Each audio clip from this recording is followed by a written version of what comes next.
Unit 5. Gateway. How you focus your attention plays a critical role in how you deal with stress. Scattered attention harms your ability to let go of stress because even though your attention is scattered, it is narrowly focused, for you are able to fixate only on the stressful parts of your experience. When your attentional spotlight is widened, you can more easily let go of stress. You can put in perspective many more aspects of any situation and not get locked into one part that ties you down to superficial and anxiety-provoking levels of attention. A narrow focus heightens the stress level of each experience, but a widened focus turns down the stress level because you're better able to put each situation into a broader perspective. One anxiety-provoking detail is less important than the bigger picture. It's like transforming yourself into a non-stick frying pan. You can still fry an egg, but the egg won't stick to the pan.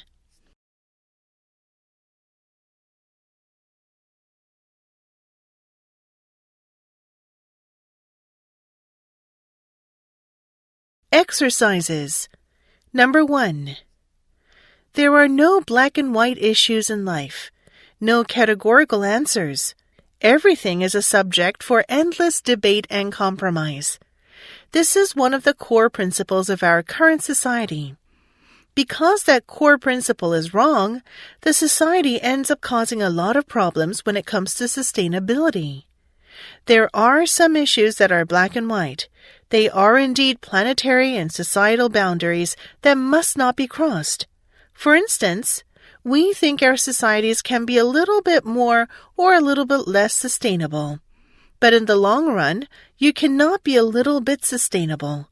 Either you are sustainable or you are unsustainable. It is like walking on thin ice. Either it carries your weight or it does not. Either you make it to the shore or you fall into the deep, dark, cold waters. And if that should happen to us, there will not be any nearby planet coming to our rescue. We are completely on our own.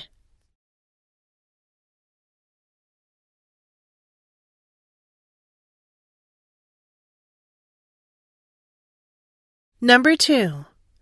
The modern corporation as a child of laissez-faire economics and of the market society is based on a creed whose greatest weakness is the inability to see the need for status and function of the individual in society. In the philosophy of the market society, there is no other social criterion than economic reward.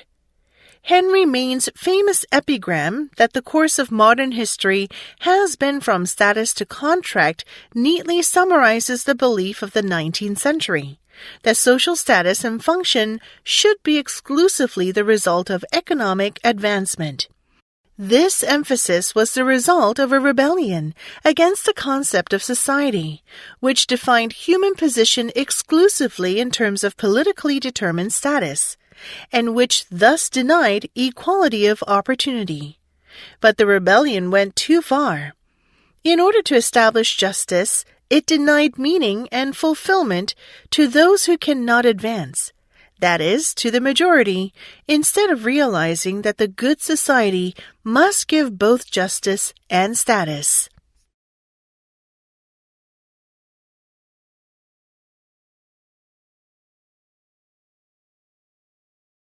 Number 3.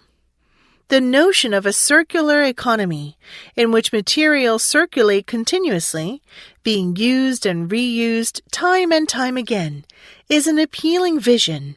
However, it is crucial to highlight just how far we are from that goal at present.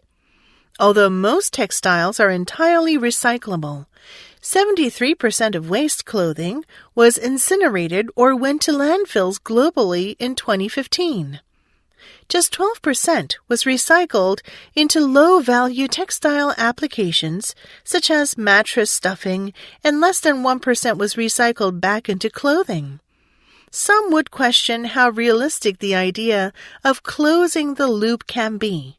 The complexity of the fashion system means that there are multiple opportunities for materials to leak from the reuse cycle.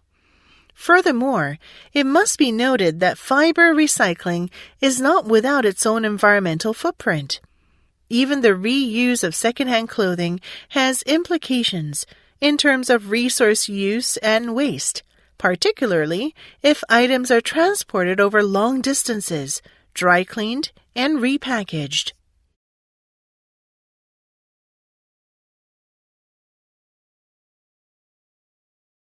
Number 4.